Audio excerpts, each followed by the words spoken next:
What are you going to do? I said last week that this game between the Packers and the Cowboys in the NFC divisional round was going to be the game of the 2016-2017 season. I said this game was going to live up to the hype. I said this game was going to be insanely close. And from minute one to the final seconds, we were on the edge of our seats for the entire time. This game lived up to the hype.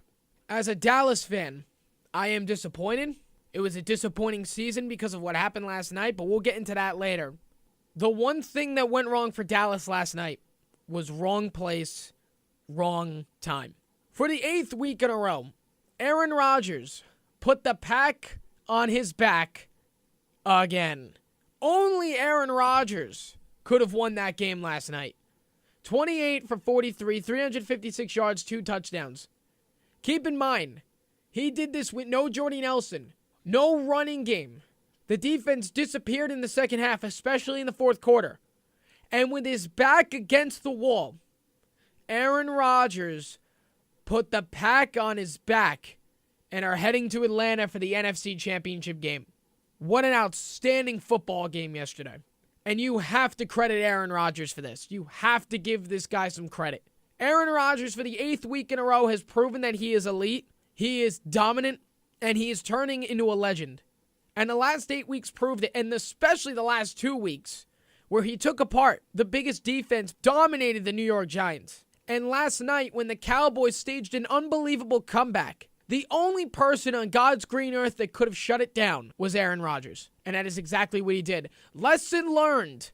Never give Aaron Rodgers time. There could have been 10 seconds left on the clock, and Aaron Rodgers would have found a way to win the game. I made the mistake, as a Dallas fan, of thinking 35 seconds was not enough time for Aaron Rodgers to win the game in regulation. And then I quickly realized that it was Aaron Rodgers with 35 seconds left. Aaron Rodgers played like a true legend last night. Great quarterbacks come back from great adversity, and that's what he faced when Dallas came back from an 18-point deficit to tie the game. And then all of a sudden, Aaron Rodgers comes out of nowhere. The Packers are on an absolute roll, and Aaron Rodgers cannot and will not be stopped. I said last week the winner of this game was going to be champions of the NFL this year. I said the winner of this game was going to Houston, and I said the winner of this game would most likely win the whole thing. And I'm sticking by that. I think Green Bay is going to be champions this year. I don't see anybody being even close to stopping Aaron Rodgers. If you saw the New England game and you saw New England as my pick to represent the AFC in the big game in Houston, if you have been listening to SMC Sports, you know that New England is my pick to win the AFC. They did not play well against Houston. Let's say it's New England, Green Bay in Houston. Aaron Rodgers is going to tear them apart. And what's funny is now Green Bay will head to Atlanta for the NFC Championship. And in my opinion, everybody's thinking it's going to be a close game. And, of course, we're going to do our picks on Sunday when SMC Sports moves to Sundays, 10 a.m. to 1 p.m., starting this upcoming Sunday. So we're not going to do picks today. We're going to do them next week. I can't give Atlanta much of a chance in the NFC Championship game. I know it's in the Georgia Dome. It's the final game in the Georgia Dome in its history. They're going to move to Mercedes-Benz Stadium next year. How can you bet against Aaron Rodgers right now? He won the game last night with no Jordy Nelson. He won the game with no running game. Ty Montgomery was awful in the entire game. The defense fell asleep in the second half. Dak Prescott ran that ball up and down the field as many times as he could. Ezekiel Elliott rushed for 6 yards a rush. But somehow, Aaron Rodgers perseveres and sends Green Bay to the NFC Championship game. Spoiler alert, people. The next time Green Bay is going to lose is in the 2017 NFL season. Green Bay is going to be champions. And they showed you why last night. Because with one person, they won. I'll put it to you this way. Without Aaron Rodgers, Dallas wins the game. Without Aaron Rodgers, they don't win last week against the Giants. Without Aaron Rodgers, they probably don't beat Detroit in Week 17. And without Aaron Rodgers, their 4-6 start gets worse, and they don't make the playoffs. Aaron freaking Rodgers put the pack on his back once again. And he wasn't the only hero in this game. Green Bay could not be stopped on third down. Jared Cook outstanding, 104 yards and a touchdown, 6 receptions. The defense could not get to Rodgers, and they left the secondary wide open for the majority of the game. Every third down, and another thing, why are you substituting on third down? Against Aaron Rodgers, he's going to catch you. And another thing, I understand you want to get to Rodgers. I understand you want to blitz every now and then. That's fine. But you are leaving the secondary wide open. And if Aaron Rodgers has time to throw the ball, he's going to find somebody open. Nonetheless, the Packers are on a roll. Like I said, they cannot and will not be stopped again this year. You can't leave any time on the clock for Aaron Rodgers. 35 seconds, overtime, right? No, not with Aaron Rodgers. 3rd and 20, what does he do? 36-yard bomb to Jared Cook. Puts him right in the field goal range, and Mason Crosby wins the game. Unreal. And, of course, Mason Crosby, the first kicker ever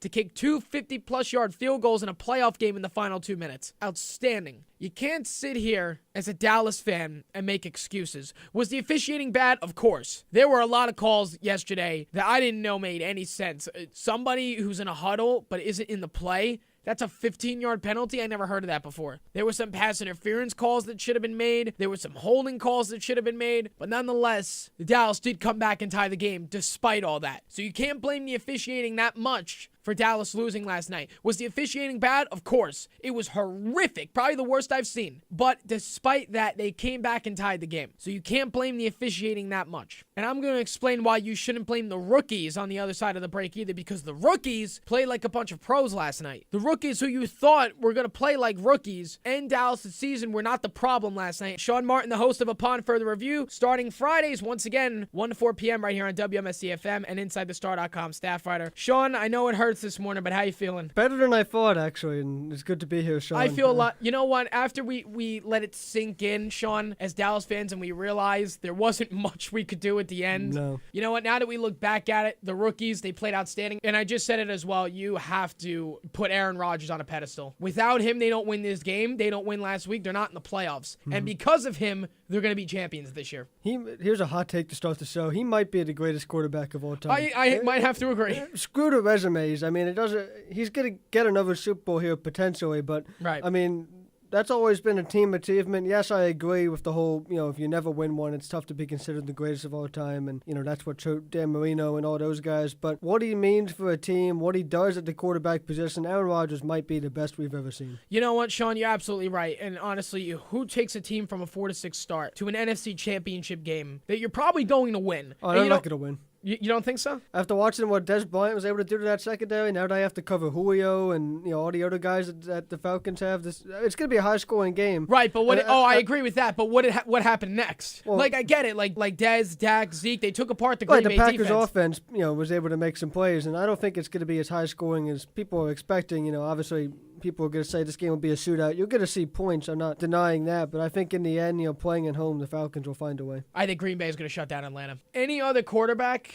and Dallas is going to the NFC Championship next week. How can you not respect Dallas for the game they put together last night? Yes, the first half was brutal, and I mean brutal. Oh, yeah. It literally, I'm sitting here like this the entire time in the first half, just waiting for it to end. And all of a sudden, it was the exact reverse of what happened last week against the Giants. Dallas found life, went into the locker room down 21-10, and then the Green Bay defense disappeared in the second half. Dak Prescott, in the two biggest moments of his career, it wasn't about Zeke, it wasn't about Dez, it wasn't about the O-line. For the first time all year, it was solely in the last 5 minutes about Mr. Dak Prescott, and he delivered. Yeah, where do you even start with this 2016 Dallas Cowboys team with the way the season ended yesterday, though? After 13 wins, and, like you said, it starts with the fact that number one has to be that you found a franchise quarterback in Dak Prescott. We've always worried as Cowboys fans about what life after Romo was going to look like and how long it was going to take to be respectable after Romo, and now,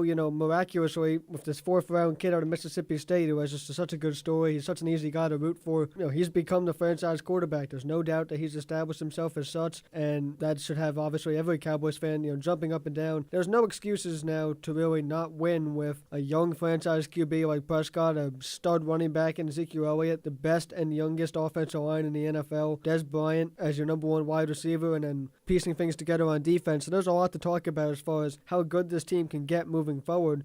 And they showed it even in a loss last night because, like you said, they could have been blown out, and that would have obviously left a much worse taste in our mouths as far as how the season ended. But they fought all the way into the end. I know you watched the great finish this fight videos that the Cowboys official team site put out up until this game. They were all incredible. That's not just a hashtag for us to use on Twitter. That's something that Jason Garrett tells his team a lot. It's something that they have written in order in meeting rooms and throughout the hallways at the brand new facility, the Star down there in Frisco. Fight to be your best, fight to do your job. All things that you've heard from Garrett. And well, this team fought for every second last night and fell just every 3 points short. If you think the quote-unquote rookies didn't play well last night, you missed the whole thing. Oh, no. The defense was exposed by Rodgers. We understand that. The rookies, quote-unquote, staged the 18-point comeback in the fourth quarter. Zeke averaged almost 6 yards a rush, 22 carries, 125 yards. Didn't get the ball enough. I agree with that. The play calling was an issue. Dak Prescott, 24 for 38, 302 yards, 3 touchdowns. Again, in the last 2 drives, the biggest moment of the kid's career, shut up the critics, became the Cowboys quarterback, and unfortunately, as it pains me to say this, kicked Tony Romo to the curb. So what was your take on the spike situation that they had that went to? I didn't like that. Because that was something that a lot of people were blaming on the loss. I don't blame that on the loss. Not going for the win there around midfield, knowing that Rodgers is going to come back out. Right.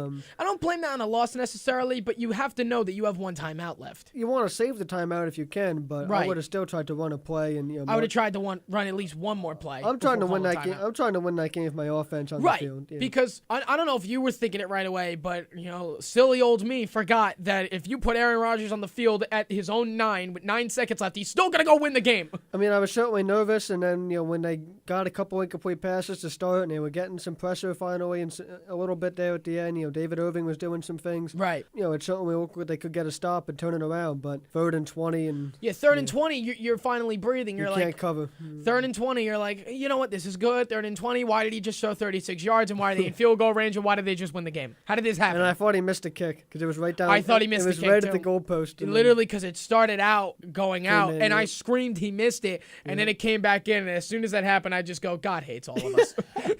But the crazier thing, fans couldn't even leave the stadium after the game because of the tornado warning, right? And so Dak and Zeke were just out on the field, and I feel that's like a microcosm for what this season was. The moment was never too big for them. It was just, right. They came back out, and so much different than the scene at the end of 2014. The lasting image of that game off the field was Romo coming out of the locker room dejected and going to his parents and being surrounded. That picture will stay with us for a while. The picture from this game, despite it being another crushing loss, is just going to be, Dak and Zeke in street clothes. Dak was in a suit. Zeke was in an Emmitt Smith sweatshirt, hanging out on the field and saying, we're going to win plenty of games in this building the next couple of years. The best part of this whole team, and listen, I understand it's hard to talk about the future because of what happened last night. Yes, last night stings. We're going to get over it. We're going to be fine. Now you start the offseason. You need to get a good draft pick. Draft season. And when you start to think about it, Sean, this is year 1. Yeah, it really is. I mean, you look at the way that Prescott and Elliott, the way that both these guys were brought into this team, obviously in the same draft class,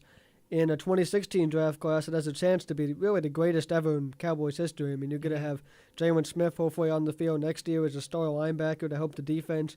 Malik Collins took a starting job this year. Pretty deep defensive tackle, depth that they had, and he was able to get a starting job there. Anthony Brown, you can't say enough about the way he filled in the secondary with injuries there, and a 6th-round pick, looking to be a long-term starter these next couple of years there. So, all around this draft class, it's phenomenal. But you look at just the Prescott and Elliott picks. Okay, where was Elliott taken? Top 5. Obviously, it's going to be. Where was Dak? Yeah, obviously, Zeke Elliott was going to be a day 1 starter. We knew that he was going to instantly change the Cowboys' offense. We thought it was going to be with Tony Romo at quarterback. Dak, a 4th-round pick, he comes in here with Elliott. Everything changes, but the two of them have found something special here. And, right. And now they're just going to be, the two faces of this franchise for such a long time. As somebody who, has to watch the game and do a radio show the next day, that was one of the greatest football games I ever saw. Probably greatest playoff game for sure, yeah. Absolutely. That was a phenomenal football game by both teams. Domination from the beginning. Team comes all the way back, and then the elite quarterback shuts it down. If you're the Falcons, how do you stop Aaron Rodgers? You don't. You don't. Exactly. You don't stop Aaron Rodgers. The best thing that you can do is what Dallas really failed to do was keep him off the field. A bad sign for Atlanta. And Cowboys fans listening can disagree with me on this all they want, and it's something that we can talk about. I could be wrong, but I think that Dallas has passed us as a whole, and as what they would maybe not based on talent alone, but based on talent and what you were trying to do in this game to affect Rodgers schematically and some of the DB blitzes and things like that they bought, I think that Dallas's pass rush is actually better than Atlanta's. I definitely think their pass rush has improved from the beginning of the season to now. Mm-hmm. I wouldn't say it's Well, better. and Vic Beasley's probably not going to play, so that's massive. That's a big. He led the NFL in That's sacks, a big so, disadvantage. yeah. I agree with that, but I definitely think the story with Atlanta is more of their offense. I think their defense is a little bit more underrated, but I do think that Dallas has their advantages over it because you don't hear a lot about Atlanta's defense besides like Vic Beasley and all that. And again, like you said, Beasley's probably not going to play Sunday. That is a big disadvantage for Atlanta. Yeah, they're going to need the offense as always. They're going to need, MVP candidate Matt Ryan, and now Rodgers is making a case for it. But I'd probably still give it to Ryan. What he's done executing in this offense, it's been nothing short of incredible. Right. You had the rookies last night stage a comeback. Aaron Rodgers shut it down. You gave the guy 35 seconds to win a game. What else are you supposed to do? Yeah, I mean, just really too much that didn't go as planned for the Cowboys. Right. It was, and the fact that he was still in this game again. It's about fight. It's about Jason Garrett's mantra there to just find a way to battle. But this was certainly you've certainly had to throw out a lot of your script coming off a bye week, coming into this game when you fell behind 21-3 like that. So everything just completely changed for the Cowboys. They were uncomfortable. Absolutely. And they still had this game tied there in the fourth quarter. So that's, at that point, it was also a new game, as you like to say. And, they just had, but they also expended so much energy to get to that point. Not that these kids, again, Prescott and Elway, you can't say enough about them. Not that they run out of energy and, if they got another chance with the ball, it could have been all different. But right. They didn't get that chance. It was Rodgers getting the last chance and getting 3 points to win this thing.